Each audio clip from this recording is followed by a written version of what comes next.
Hello guys, welcome back to my channel. আমার চ্যানেলে তোমাদের সবাইকে স্বাগত।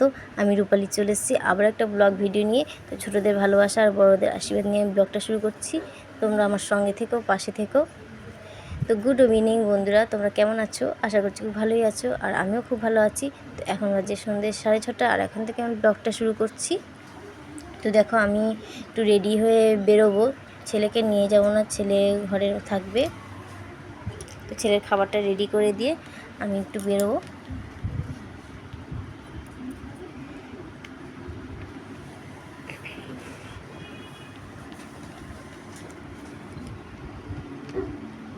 ছেলেকে আমি ফোনটা দিয়ে যাব, কারণ না হলে ও ঘুম থেকে উঠে যদি আমাকে না দেখতে পায় তাহলে কান্নাকাটি করবে, চেঁচামেচি করবে। তো সেই জন্য আমি ফোনটা রেখে দিয়ে যাব, ও উঠলে ও দেখবে আর কি। তো যাই হোক, আমি চলে এসেছি, ফ্রেশ হয়ে নিয়েছি আমি। আবার এবার ঢুকবো আমি ঠাকুর ঘরে, কারণ কালকে শ্রাবণ মাসের প্রথম সোমবার। তো ঘরে পুজো করব, তো সেই জন্য আমি এখন ঠাকুর ঘরে ঢুকবো। ঠাকুরের জায়গাটাকে একটু পরিষ্কার করবো, ঠাকুরগুলো একটু পরিষ্কার করবো। তো তোমরা দেখতে থাকো।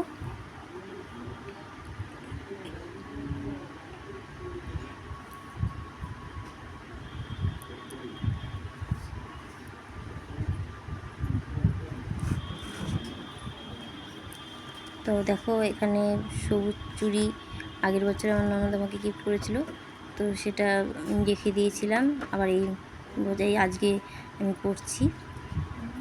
তো বাড়িতে এসে দেখি ছেলে ঘুমোচ্ছে, তো সেই জন্য আরও ফোন আর দেখেনি। তো যাই হোক, আমাকে চুড়িটা পরে কেমন লাগছে তোমরা কমেন্টে জানিও, কারণ আমি অনেক দিন হয়ে গেছে আমি কাচের চুড়ি পরিনি। কাচের চুড়ি বেশ ভালো লাগে পরতে, কিন্তু আর পরা হয় না।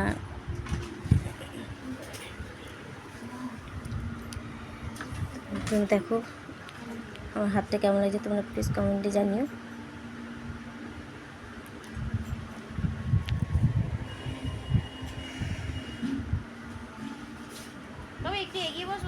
তো ছেলে এখন নিচে বসে বসে ঘুড়ি বানাচ্ছে। আমি চলে আসলাম ঠাকুর ঘরে।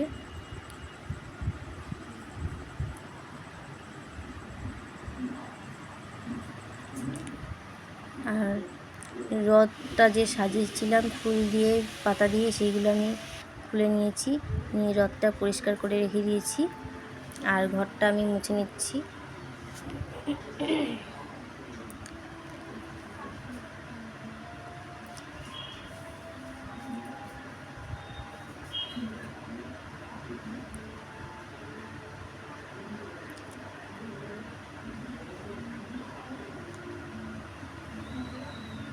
আর এইদিকে দেখো, ঠাকুরের জামা কাপড় নিয়ে চলে এসেছি, ঠাকুরকে পরাবো তাই। তো লোকনাথ ঠাকুরকে আগে আমি পরিষ্কার করে দিই।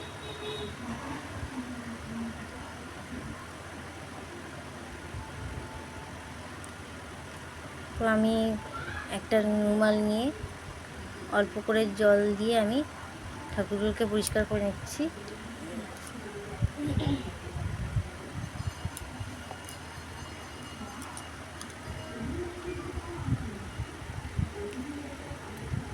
তো বন্ধুরা, আমার ভিডিওটা তোমাদের কেমন লাগছে তোমরা প্লিজ কমেন্টে জানিও। আর যদি ভালো লেগে থাকে লাইক, সাবস্ক্রাইব এবং শেয়ার করতে কিন্তু ভুলো না।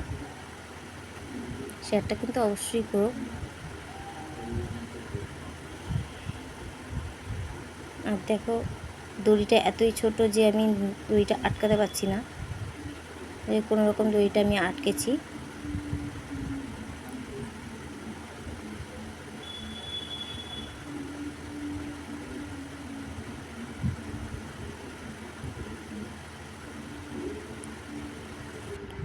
তো দেখো, আমার লক্ষ্মী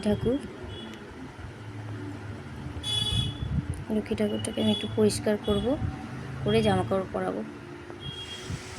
তো দেখো, আমার কিন্তু জামাকাপড় পরানো হয়ে গেছে আর পরিষ্কার করা হয়ে গেছে।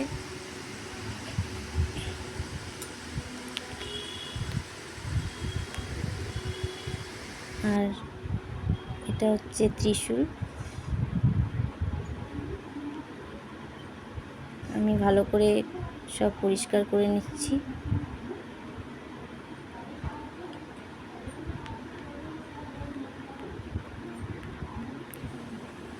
আর তারপরে হচ্ছে এটা হচ্ছে সরস্বতী ঠাকুর। আমার সরস্বতী ঠাকুরকেও আমার কিন্তু পরিষ্কার করা হয়ে গেছে, জামা কাপড় পরানো হয়ে গেছে। প্রত্যেকটা কাপড়ের দড়ি এতটাই ছোট, মানে লাগানো যাচ্ছে না। যাই হোক, কোনো রকম আমি লাগিয়ে রেখেছি।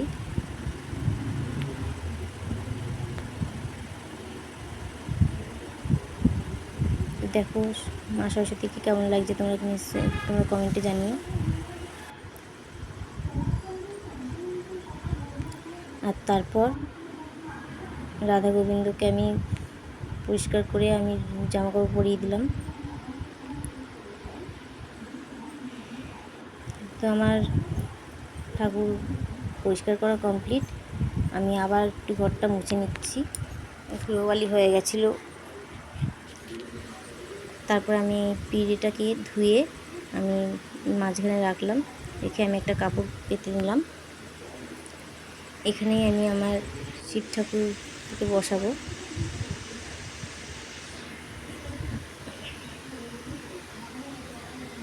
এখন আমি এইভাবেই রেখে দেবো, আর কিছু করব না। কালকে আমি পুজো করব।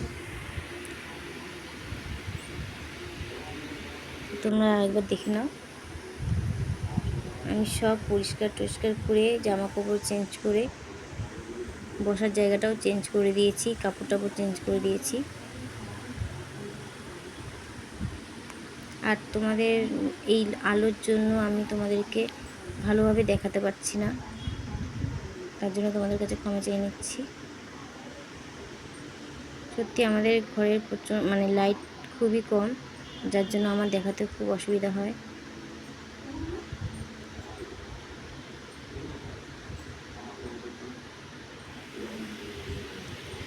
তোমার সাজানোটা তো না, শুধু আমি পরিষ্কার টরিষ্কার করে রেখে দিয়েছি, আর কিছুই সাজাইনি। তো তোমার কেমন লাগছে তোমরা প্লিজ কমেন্টে জানিও।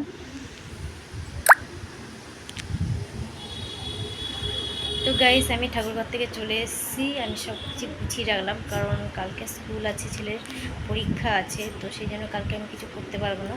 তো সেই জন্য এখন আমি সব কিছু গুছিয়ে রাখলাম। তো আবার তোমাদের সঙ্গে কালকে দেখা করছি, কারণ কালকে পুজো আছে। কালকে আমি স্কুল থেকে এসে তারপর পুজো করব। তো এখন এখানেই শেষ করছি, টাটা। কালকে আবার তোমাদের সঙ্গে দেখা হচ্ছে। গুড মর্নিং বন্ধুরা, আমি আবার চলে এসেছি তোমাদের সামনে। তো ছেলের স্কুল, তো ছেলের এক্সাম আছে, তো সেই জন্য আমি দেরি হয়ে গেছে উঠতে। আমি 6:30টায় উঠেছিলাম, ভাবলাম আর 15 মিনিট শুই তারপরে উঠবো। 15 মিনিটের জায়গায় আধ ঘন্টা হয়ে গেছে, দেরি হয়ে গেছে। এদিকে আমি হাত মুখ ধুয়ে ফ্রেশ হয়ে আমি চা বসিয়েছি, আর এদিকে ছেলের টিফিনটা রেডি করছি। ক্লাস চলাকালীনই ওদের পরীক্ষাটা আর কি হবে। আজ ড্রয়িং পরীক্ষা আছে, জানি না কি আঁকবে কি করবে।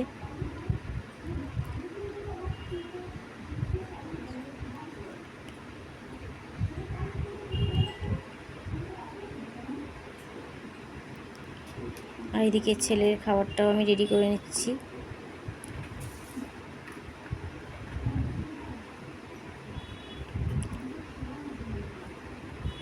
অন্য দিনের মতো আজকেও একই খাবার, কারণ ও সকালবেলা এই খাবারটাই খেতে ভালোবাসে। তো সেই জন্য আমি ওকে অন্য কোনো খাবার দিই না, অন্য কোনো খাবার খেতেও চায় না। ও শুধু এই জিনিসটাই আর কি সকালবেলা খেতে চায়, দুধ বিস্কুটটা সকালবেলায় খেতে ভালোবাসে।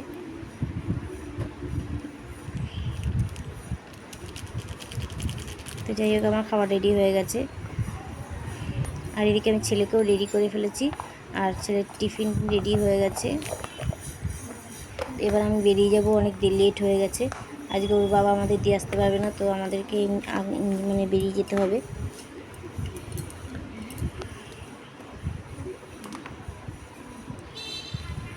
তো অনেক কষ্টে গাড়ি পেয়েছি, স্ট্যান্ডে একটাও রিক্সা নেই। খুব টেনশনে পড়ে গেছিলাম কী করে স্কুলে পৌঁছবো। তো যাই হোক, আমি ভাগ্যের জোরে একটা রিক্সা পেয়ে গেছি, তাড়াতাড়ি উঠে গেছি। তো যাই হোক, ছেলেকে নিয়ে বাড়ি চলে এসেছি। ওকে চান খাওয়া করিয়ে আমি ওকে পড়তে পাঠিয়ে দিয়েছি, দিয়ে আমি স্নান সেরে আমি পুজো করে নিচ্ছি।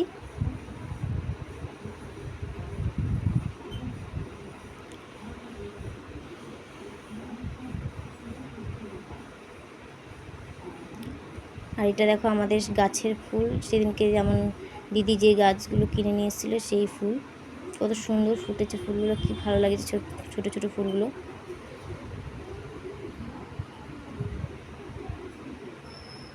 তো আমার পুজো করা কমপ্লিট। বন্ধুরা আমার পুজো দেওয়া কমপ্লিট। তো আজকের ভিডিওটা আর বাড়াচ্ছি না, আজকের ভিডিও আমি এখানেই শেষ করছি। নেক্সট ভিডিওতে আবার তোমাদের সঙ্গে দেখা হচ্ছে। টাটা।